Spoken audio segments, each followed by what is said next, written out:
Welcome to the Healthy Way Podcast with Shahi. I'm your host, Shahi Taruti. My intention with this podcast is to teach and inspire you to reach your maximum potential in your health and life and to become the healthiest and best version of you. I will be interviewing world-class international experts in the health and wellness global community. Our topics include lifestyle, nutrition, fitness, mindset, and spirituality. Periodically, I will also be tackling health topics that I'm passionate about sharing with you. Either way, you're in for a treat. So sit back, relax, and enjoy our time together. Welcome to a new episode of the Healthy Way with Shahi podcast. Today, I am so pumped to introduce to you my guest, Juli Gauthier. Hello, Julie. Welcome to the show. Hi. Thanks so much for having me. It's my pleasure. Julie is a business and life coach who has incorporated energy healing into her coaching to create powerful up-leveling and transformational experiences. What I really admire about Julie's philosophy is that she believes that everyone can choose to have a life they love and can experience the things they truly want to experience, and that it's all about your energy. Julie is a very special guest. I have to say, Julie was trained by Master Coach Tony Robbins. She attended Harvard for grad school, and she has led an exciting life of personal development and entrepreneurial experiences. But before we proceed any further with our topic today, and as we are celebrating Mother's Day this month, I would love to celebrate all of you amazing moms for all the amazing work that you do in this world. And you are loved, celebrated, and appreciated. And happy Mother's Day to you all. So many of my listeners are extremely busy moms who oftentimes find themselves caught up on the stressful day-to-day tasks and endless to-do lists. So many of them are also working moms who wake up rushing every morning to get the kids ready to school, then they themselves rush to work. It's really so challenging to be caught up in the overwhelm of trying to be a great mother as well as a business or corporate woman. So I know you, Julie, have had the experience of being pulled in many directions and have experienced a life that was full of stress and worry as a mother. But luckily, you ended up finding a solution to your challenge. Could you tell us a little about your journey, Julie, and the shift you've experienced as a mother? Sure, I would love to. Like many of your listeners, I was in a place where I had 3 kids. We had a family business, and I was working the back end of this business, and it was 7 figures. There was a lot to do. We had up to 18 employees at one point. I was trying to be a great wife and a great homemaker. And I was even going to school during part of this time. And it was like I was being pulled in a million different directions. And most importantly, I really felt it before I made the shift as if I was trying to do everything by everybody else's rules. The kids were going to school in the way the school wanted them to, and it wasn't working, and they weren't happy. And I was trying to work in my husband's business, trying to cover all of the things that weren't going well. And I was just trying to fix problems all the time instead of guiding things. And I really felt like so stressful to you. It was. It really was. And it reached a point where I knew it wasn't working. And I think the whole family did, because one of my daughters came up to me and she's like, I want homeschool. This is not working for me. My husband was frustrated because things weren't working for him in the business. Things weren't working. And we had reached a moment where my daughter was walking home from school, and I noticed one of her shoulders was about 6 inches below the other one, and her hand was blue, and she'd been crying, and obviously for a while.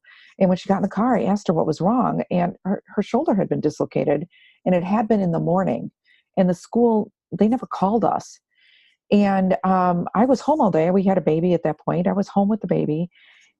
And I was there. I was available. I could have taken her to her dad, who was a doctor, could have fixed this. But by the time I got her, we had to take her to the emergency room. It was so swollen, he couldn't do anything about it anymore. Mm-hmm. And it was like in that split second, I knew things had to change. And it's like I made the decision to own being a parent and to own the business and to make, I knew I could do it. It was like I was being told, it's like, it's time for me to step up and just be in charge.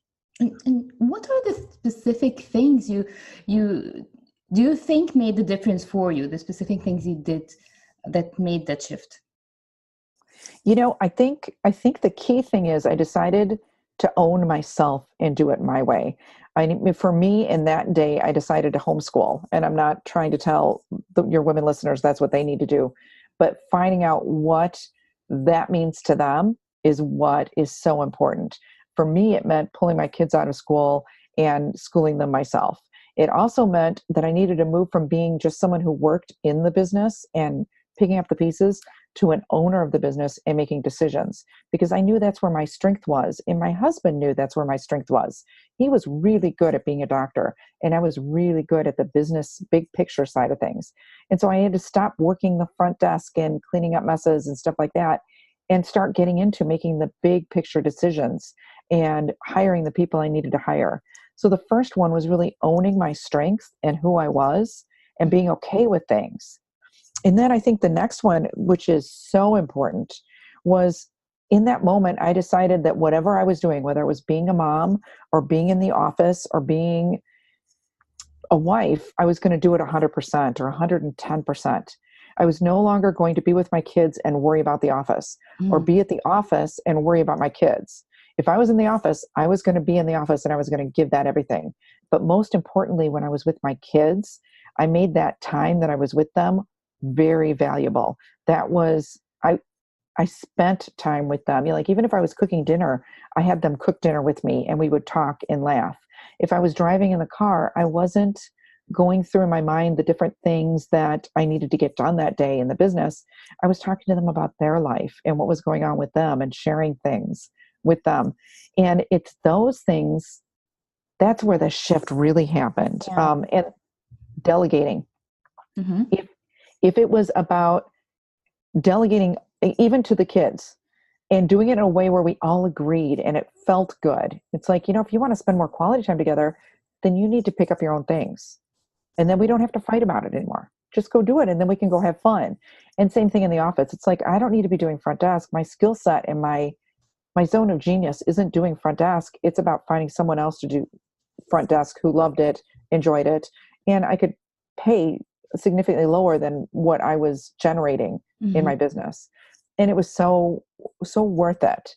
You know, so if you want to, for example, if you're worried about coming up with healthier food for your family and you don't have time to deal with it, how can you delegate that? Can you get someone to deliver healthier foods to your house so you don't have to worry about grocery shopping and actually spend that time with your kids? Or even can you hire someone to come in and cook healthier food? So you're still in charge of the healthier food, but it's not about you taking on more responsibility. Yeah, it's just that not just because you can do everything means that you have to do everything yourself. Delegating is really key. And I also love that you mentioned being present. That's also super important. We always try to balance things and multitasking all the time, trying to do many things at the same time, just trying to be productive and super efficient with our time. But I don't think that's the best way to handle things. It ends up putting us in much more stress than we actually can tolerate. Anything else? Yeah. You know, the big one,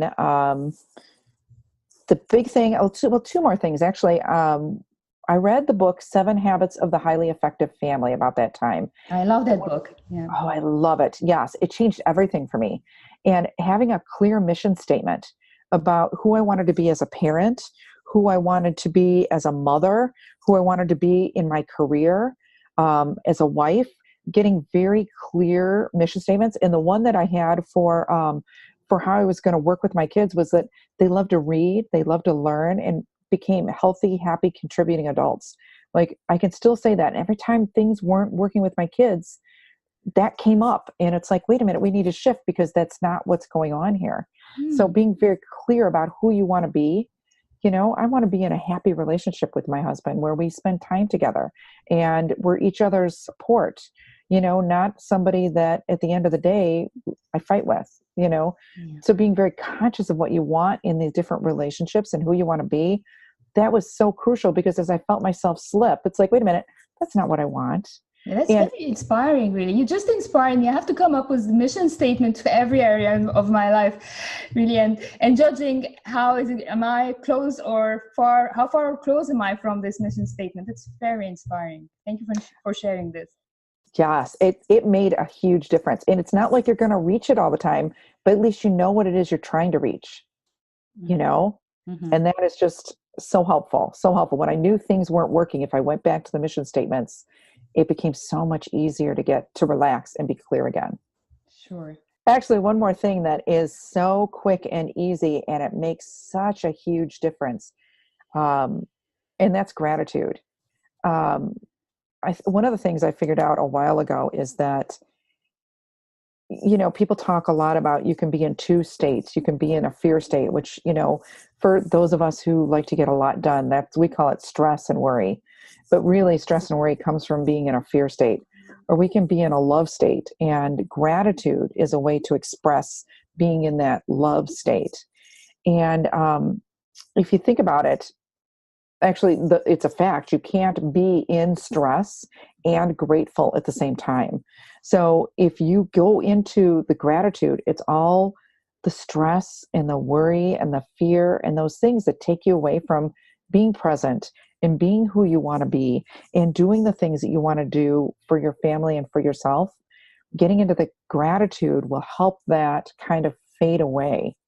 I actually have an interactive activity I could do with you and with your listeners if you're interested. Sure. I love that you mentioned that gratitude part. That's so powerful. Sure, please go ahead. Let's do that. Okay. So if you don't mind, close your eyes for a minute and just think about a couple things that are stressing you out. Okay, I'm closing my eyes right now.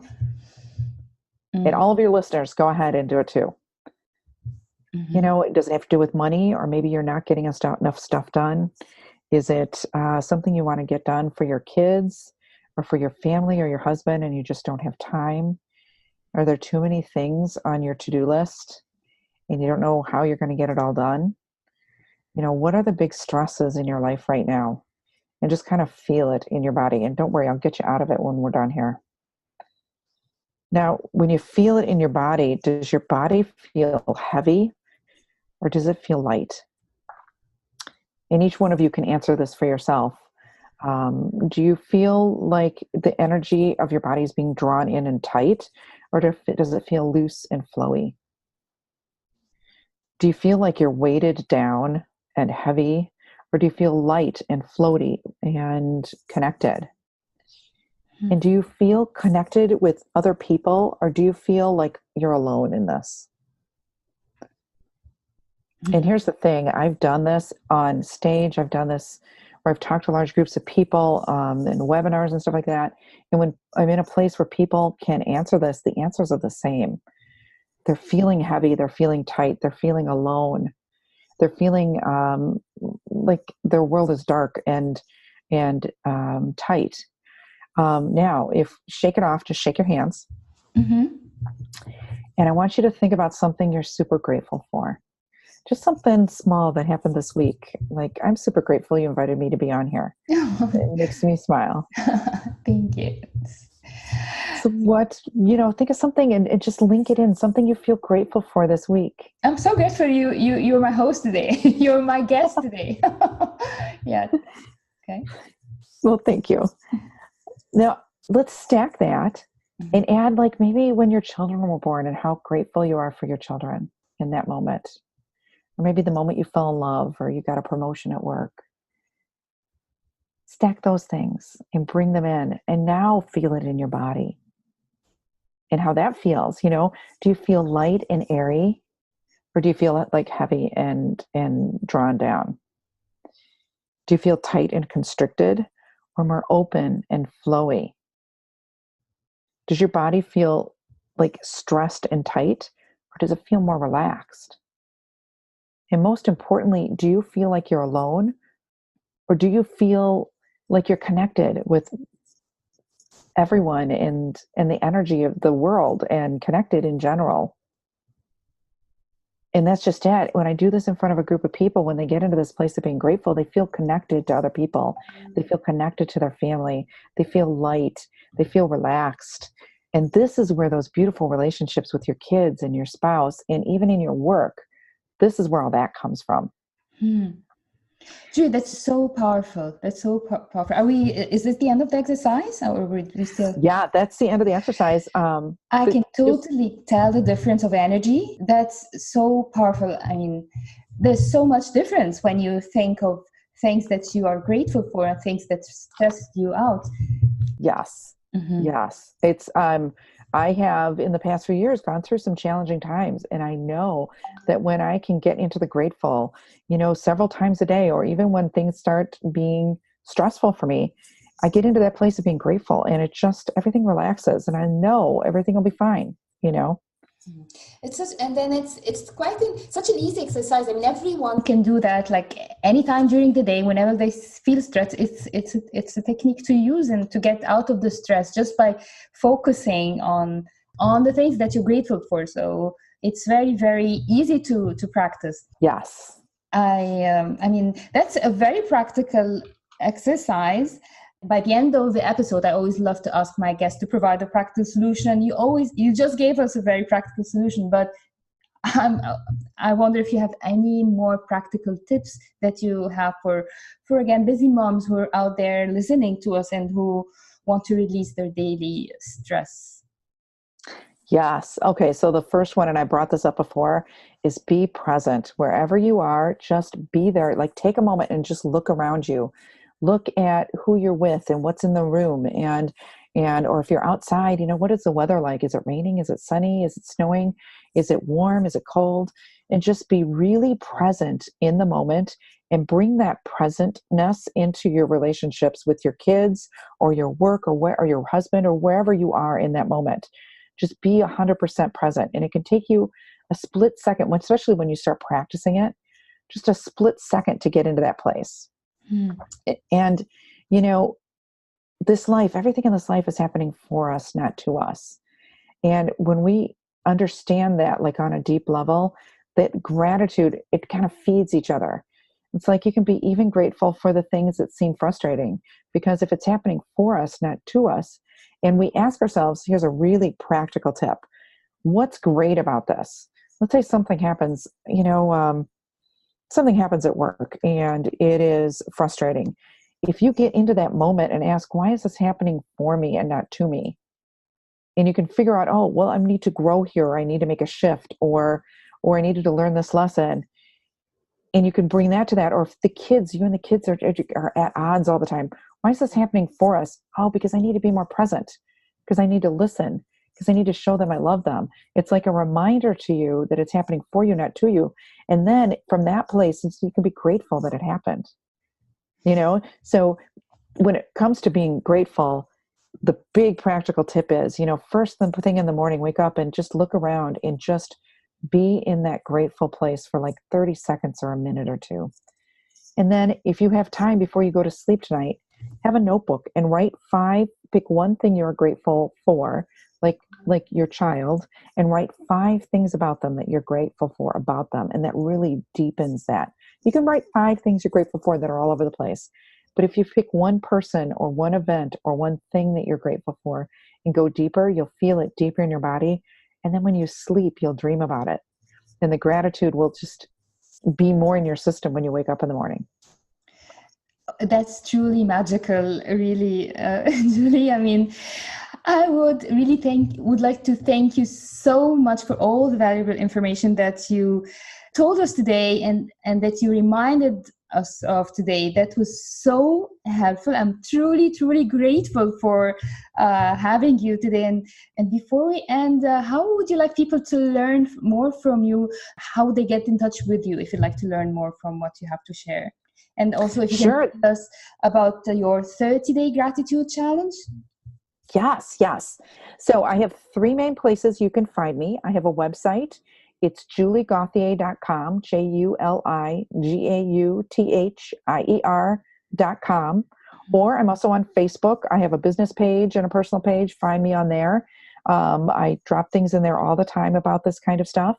I also have a group. If you're interested at some point, you can find out about that. And that's where I did this gratitude challenge last summer, this 30 days. And Instagram. I'm on Instagram all the time, and that's JULIG47. So those are the three best places you can find me. Feel free to contact me in any of those three places if you have any questions or anything. And if you're in the US and maybe overseas, but I'm not sure, if you text 444-999, the word grateful, GRATEFUL, it'll automatically sign you up for the 30-day gratitude challenge. You'll get an email every day it's a small couple minute task to help you feel grateful. If nothing else, it reminds you to write down your 5 things you're grateful for. And there's a little video every day. It's a couple minutes long that talks about just something else you can add to your gratitude practice. I'll be the first to sign up to this challenge. I would love you to. Now, if you can't text that, just message me at any one of those three places. You can contact me through my website. You can message me on Facebook or on Instagram, and I'll go ahead and I'll throw you into there. Fantastic. Thank you, Julie, so much for being our guest today. And thank you, everyone who's been listening. And stay tuned for our next episode next Monday with a new guest. Thank you, Julie, and bye. Bye. Thank you so much. I truly hope you've enjoyed listening to this episode of the Healthy Way podcast with Shahi. You can always find any links mentioned on the show over on the show notes. If you haven't subscribed to the show already, remember to click on the subscribe button next to the podcast. If you scroll further down on the podcast page on your phone, you can tap to rate our show and leave your review on iTunes. I'll see you on the next episode.